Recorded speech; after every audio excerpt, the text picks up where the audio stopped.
Lali nous a rejoint. Bonsoir Lali. Bonsoir. Merci de nous faire l'honneur de venir. Virginie Gedge est à vos côtés. Bonsoir à vous Virginie. Merci aussi et ravie de vous retrouver ici sur ce plateau. Lali, comment ça va? C'est bête comme question. Hein? C'est compliqué comme question. C'est-à-dire, c'est pas bête, c'est normal. Les gens ont envie de savoir ce qui se passe dans le cœur d'une maman qui a perdu son fils.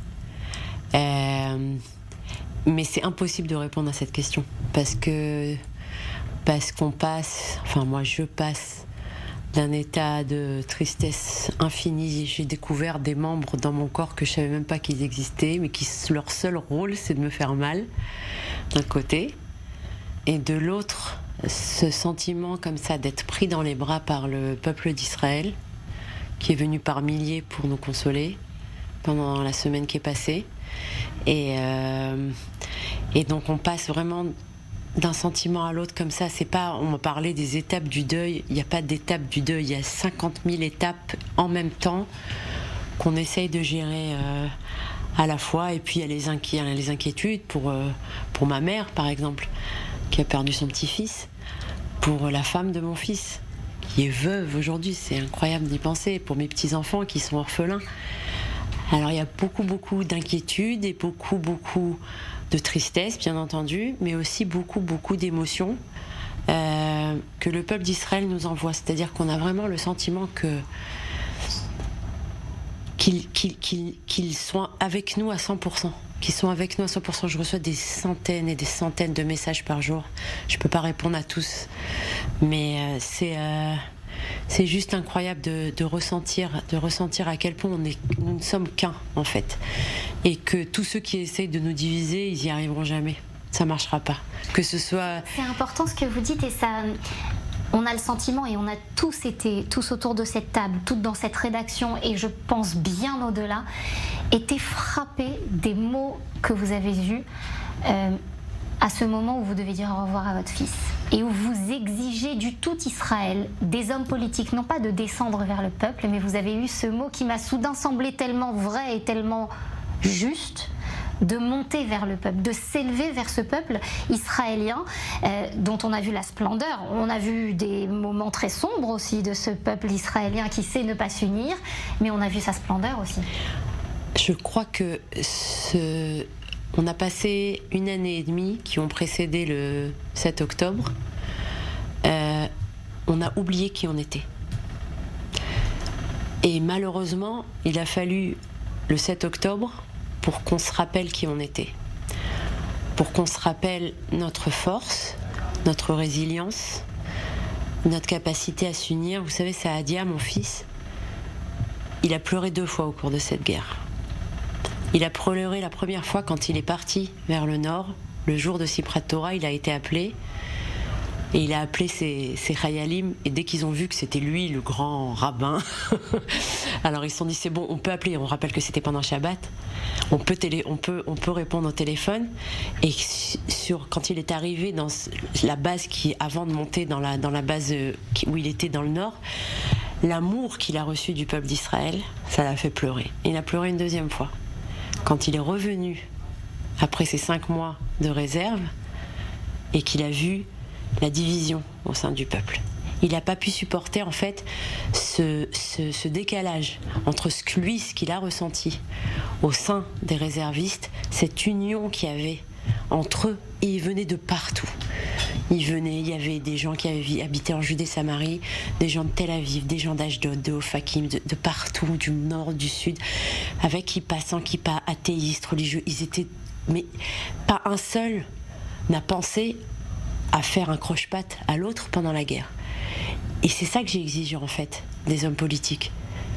Les soldats, ils se font pas de croche-patte pendant la guerre. Ils sont dans la bataille. Ils veulent vaincre l'ennemi, le mal avec un grand M. Qu'est-ce que vous êtes en train de faire? Qu'est-ce qui vous arrive? Le peuple, je sens il s'est souvenu. Nous sommes le peuple du souvenir. Il s'est souvenu après le 7 octobre de qui il était. Mais je pense qu'il y a un énorme décalage avec la direction du pays.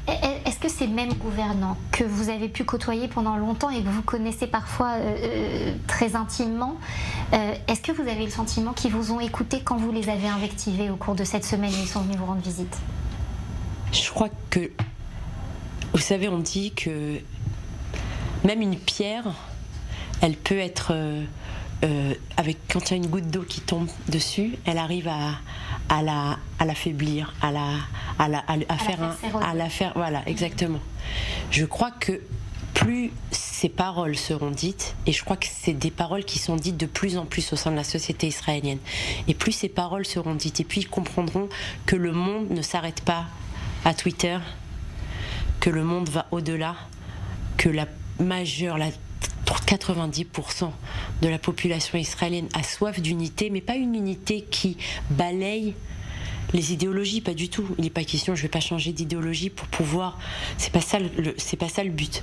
Mais cette capacité-là à regarder l'autre, à comprendre que quand, par exemple, ce qu'on appelle Achim Laneshek, d'accord, c'est une organisation qui a manifesté contre le gouvernement. Aujourd'hui, moi j'ai mal dans tout le corps, d'accord ? Mais quand, pendant cette année et demie qui a précédé le 7 octobre, quand moi j'avais mal quelque part, eux ils comprenaient pas que j'avais cette douleur. Mais eux aussi, ils avaient mal dans une autre partie du corps, dont je ne soupçonnais pas l'existence, que je ne savais pas qu'elle pouvait à ce point faire mal. Et cette capacité-là à comprendre que oui, nous avons un débat idéologique, mais nous sommes capables de regarder la douleur de l'autre et de comprendre que ce sont des gens bien, des gens bons, des gens patriotes, avec qui on a un débat, mais c'est seulement un débat idéologique. Vous savez, le chef de cette fameuse organisation, Eyal Naveh, il m'a écrit le premier jour de la Shiva: j'hésite à venir, est-ce que je serai le bienvenu? Mais j'avais envie de pleurer. On est arrivé où? On est tombé tellement bas. On a oublié de se regarder, on a oublié de se tendre les mains et parfois juste de s'écouter. C'est marrant parce qu'en hébreu, le nom de Saadia Yaakov, il y a 2 Aïn qui veut dire œil, et il y a 2 Yud qui veut dire main, Yad. C'est comme si Saadia Yaakov, il nous disait: regardez-vous dans les yeux et tenez-vous les mains. C'est vraiment le message que j'ai ressenti. On a oublié de se regarder dans les yeux. Comment il peut me poser la question aujourd'hui? Je l'ai appelé. Et je lui ai dit: mais quand est-ce que tu viens? Je veux te voir, je veux te prendre dans mes bras, même si je te toucherai peut-être pas, mais en tout cas, l'émotion sera là. Voilà. Mais viens, bien sûr, t'es mon frère, je suis ta sœur. C'est où on est arrivé pendant cette année et demie. Mais même moi-même, je m'en veux, parce que moi aussi, des fois, j'ai dépassé certaines bornes. J'étais peut-être un peu trop piquante, pas assez souple. Et je m'en suis voulu. C'est pour ça que pendant 7 mois, depuis le début de la guerre, je me suis tue. Je suis pas venue dans votre émission. J'ai essayé de faire et de moi. Aussi. J'ai essayé de faire beaucoup et de parler beaucoup moins. Mais j'ai plus le choix. Aujourd'hui, j'ai plus le choix. Est-ce que Lali, il y a eu quelques déceptions forcément en politique, c'est jamais simple. Est-ce qu'aujourd'hui on a vu et on a entendu la maman d'Yair Habitant qui a été tuée et dont les funérailles ont eu lieu aujourd'hui? Elle s'est exprimée avec énormément de dignité et ce message d'unité, le même que vous avez eu. Est-ce qu'il n'y aurait pas un parti, et je pose la question sous le couvert de Maurice, notre expert en politique, une espèce de parti des mamans, de ces lionnes, parce que vous en êtes, de ces lionnes qui veulent sauver leur pays et puis l'honneur de leurs enfants tombés au combat aussi? Je crois que c'est une question que je me pose, bien entendu. Ça vous a effleuré? Ça m'a effleuré, bien entendu, puisque là aujourd'hui j'ai parlé avec Liat Smadja, la mère de Tomer Smadja, qui est tombée avec mon fils. D'ailleurs, on ne dit plus tomber, qui est montée avec mon fils. Et c'est exactement ça. On parle la même langue. On parle la même langue, cette langue d'unité, cette langue de force en même temps.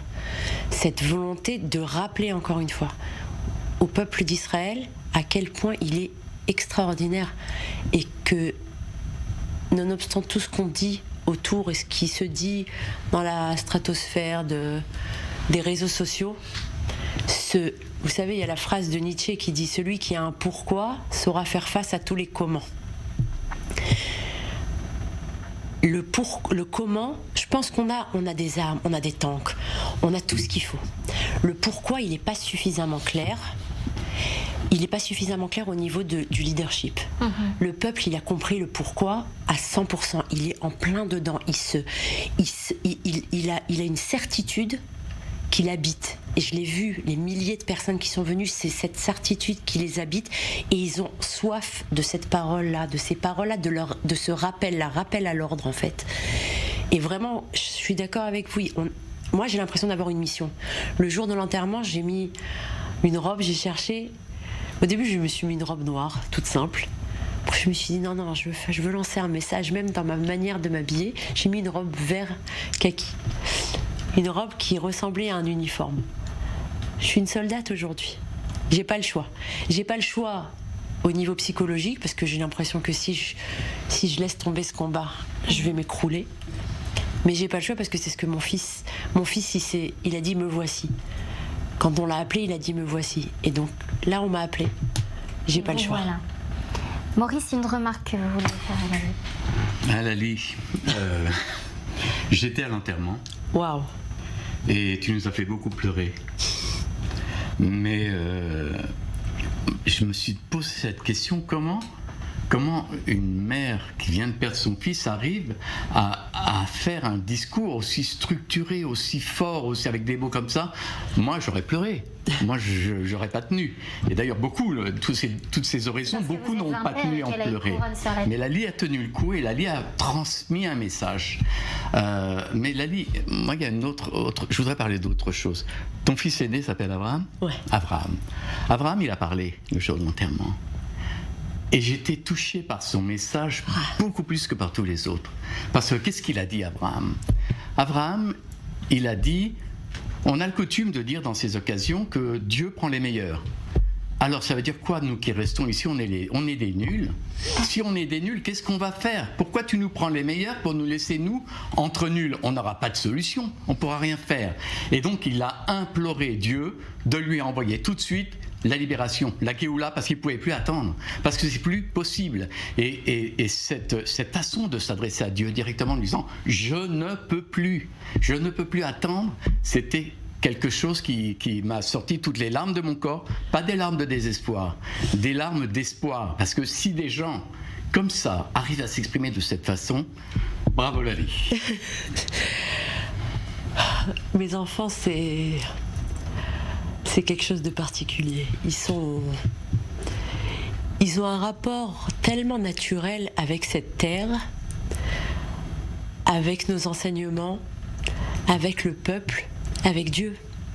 C'est un rapport naturel, c'est-à-dire que il a exigé des réponses. Mais le fait même d'être en colère contre Dieu, ça veut dire qu'il y a un dialogue.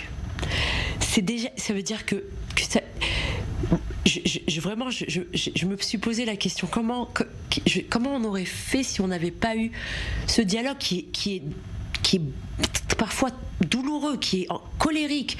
Je pose des questions énormes, moi. Mais le fait même de poser la question, c'est tellement fort. Et je crois qu'il est fier de nous.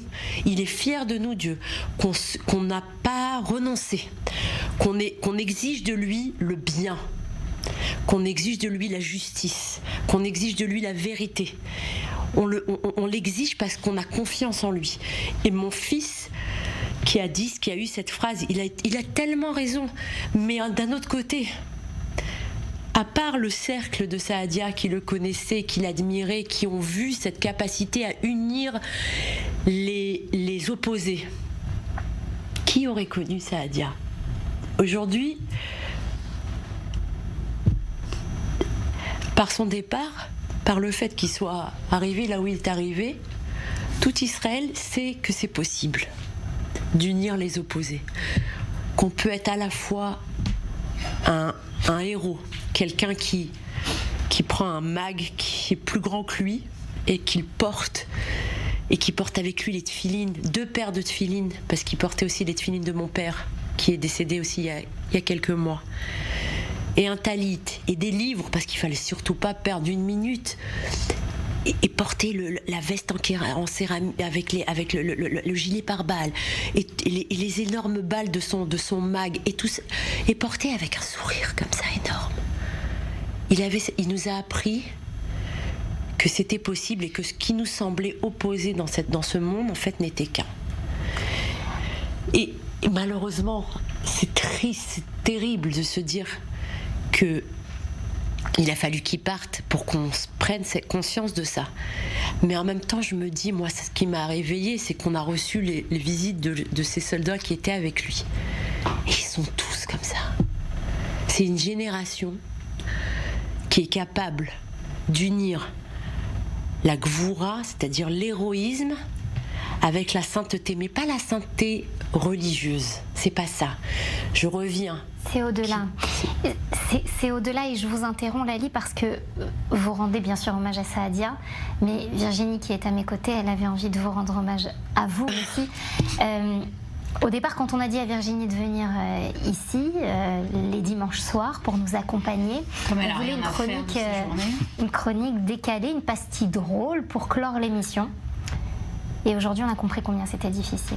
Bah oui, et surtout face à mon enthousiasme pas du tout débordant, vous avez ajouté, Nathalie, ce serait bien que tu fasses un pas de côté. Alors un pas de côté, c'est vraiment du langage journalistique, parce que les vrais gens, Nathalie, ils vont tout droit, ils font machine arrière, mais ils marchent pas du tout en latéral. Et puis vous avez clos cet échange en me lançant, il y aura Lali Deré en plateau. Voilà, donc là je me suis dit ok, j'étais devant mon document Word vierge de mon PC, je me suis dit comment je vais faire, et je me suis dit que si vous, Lali, vous aviez réussi à écrire le discours de l'enterrement de Saadia, et quel discours, j'allais pouvoir pondre 2-3 idées avec un début, un milieu, une fin, une chute, bref, pondre une chronique. Lali, il y a beaucoup d'images qui se bousculent dans ma tête, et la première, c'est celle de nous deux enfants dans une cour d'école perdue dans le 9-3. Nous sommes à la fin des années 80. Vous êtes la classe au-dessus de moi, hein. François Mitterrand est président de la République, mes parents pensent qu'il est encore de gauche. Nous, on s'en fout complètement, puisque à ce moment-là, contrairement à nos parents, nous, on n'a jamais connu la peur de la disparition d'Israël, hein. Pour nous, Israël existe, on est avant la guerre du Golfe, avant Carpentras, l'antisémitisme, ça n'existe pas, il n'y a pas de garde, hein, devant l'école. Et le jour de Yom Ha'atzmaut, on regarde des films en noir et blanc sur la guerre d'indépendance. À 11h, on chante la tikva dans la cour en phonétique. Et point d'orgue de cette journée, à la cantine, il y a des falafels. Pour moi, Israël, c'est une destination de vacances. Pour toi, Lali, parce que oui, on se tutoie dans la cour d'école, c'est beaucoup plus, voire tout. Lali, elle fait partie de ceux qui ont choisi Israël par conviction, pas comme moi, hein, qui sont venus par raison, un peu contraintes et forcées par la situation. Lali, elle appartient à ce monde où le sionisme est la colonne vertébrale d'un judaïsme assumé. Je le dis parce que les gens comme moi, en fait, ont besoin de gens comme elle pour se souvenir que finalement Israël, c'est pas seulement un refuge qu'on rejoint quand c'est le moment, mais c'est la patrie immuable et structurelle du peuple juif. Et je mesure en disant ces mots que moi, si vous voulez, j'ai choisi de venir en fonction de la conjoncture, dans une évidence structurelle. Donc là, je viens d'économiser à peu près 5 séances d'analyse. Toi, tu as choisi de venir ici, de grandir avec ce pays, de t'y construire, donc de lui donner avant de recevoir. Lali, elle fait partie des gens qui sont partis à une époque très lointaine, hein. Il n'y avait ni Carrefour, ni des Kinder Cacher. Pour appeler sa famille en France, il n'y avait pas WhatsApp, hein. Il fallait mettre 14 shekels dans des téléphones publics pour parler environ 14 secondes. Oui, c'est bon, tout va bien. Quand nos destins se recroisent en 2013, année de mon alia, on parle beaucoup, toi et moi, et j'essaie de prendre le pouls un peu du sionisme qui infuse en moi. Je me dis, est-ce que je le sens pas, je comprends rien. J'essaie de comprendre des choses, même si je l'avoue, on peut se le dire, on est d'accord sur à peu près rien du tout, toi et moi. Tu as longtemps été pour moi ce dictionnaire, ce décodeur de la société israélienne. Je t'ai inondé de questions. Grâce à toi, j'ai compris que l'alia était une chose, devenir israélien, pleinement israélien, c'en était une autre. C'est un chemin, et chaque juif qui vient d'ailleurs ici le sait bien. Et te savoir sur ce même chemin que moi, loin, très loin devant, tu sais, comme cette voiture qu'on suit sur une route inconnue quand on est perdu, bah ça me rassure, ça me bouleverse aussi. J'avais envie de te dire 2 mots. D'abord, pardon de t'avoir regardé bizarrement comme quand lors du Yom Ha'atzmaut en 1988, tu hurlais dans la cour avec ton drapeau Israël vivra, Israël vaincra, parce que tu savais, toi déjà avant nous, que pour le reste du monde, l'existence de ce pays n'était ni assurée, ni acquis, ni pérenne. Et surtout, merci d'avoir su, même dans le plus terrible des deuils, trouver des mots pour réconforter tout un pays, alors que c'était logiquement à nous de te consoler. Merci de ton engagement, là où notre vie est faite de tant de petits renoncements, et merci de rester sur le chemin, le même que le mien, même loin, très loin, telle la voiture qu'on suit sur une route inconnue quand on ne sait pas du tout où on va. Merci Marina. Merci beaucoup. On va tous pleurer. C'est déjà fait. Oui, je sais. Vous pouvez commencer à parler là, plateau, Mickaël, je sais pas, Maurice, dites quelque chose, Lali, parce que moi j'ai plus de droit. Mickaël, une réaction. On va meubler parce qu'effectivement, il y a on a perdu la présentatrice. Histoire de vous laisser reprendre vos esprits. D'abord, c'est l'occasion effectivement pour voilà, pour la ligne de notre amie chroniqueuse, de dire aussi pour ma part à quel point j'ai été touché par ce terrible événement et touché et interpellé et même stupéfait par le discours qui a été délivré ce jour-là, cette capacité de pouvoir être aussi puissant au moment où on ne peut plus être rien. Déjà, j'ai trouvé que c'était effectivement une énorme leçon. Et quant au contenu que je réécoute assez régulièrement, il me frappe parce que il raconte, il est un terrible précipité effectivement de ce qui arrive à la société israélienne à Gaza, avec les combattants de Gaza, avec, vous l'avez dit tout à l'heure, cette génération des combattants de Gaza, qui lorsqu'elle reviendra, il faut le dire, espérer le plus tôt possible, eh bien, changera la donne, changera l'offre politique, changera la matrice de la société israélienne, parce que ce qui se passe là-bas et ce que Lali a raconté avec les expériences de son fils, les témoignages de son fils et de ses amis, on l'a par de multiples témoignages, on l'a eu par un sketch célèbre également en Israël, dans cette émission humoristique où on voit un jeune qui revient de l'armée, qui en a marre d'entendre les débats stupides et qui repart aller se reposer à Gaza. Donc de ce point de vue-là, il se passe quelque chose autour de cette génération des combattants de Gaza et qui changera la donne d'une manière ou d'une autre. Parce que là, on a bien compris depuis 7 octobre que la puissance de la solidarité de la société qui est venue pallier effectivement les dysfonctionnements de la puissance publique et la demande de compétences que l'on a vu exiger au sommet de l'État. Évidemment, il y a encore beaucoup à faire, mais en tout cas, on a vu à quel point il y avait un besoin de compétences. Le message de Lali, Michael, il changera la donne. Il est passé. Moi, je vous dis la même chose, Lali. Pardon. Et merci.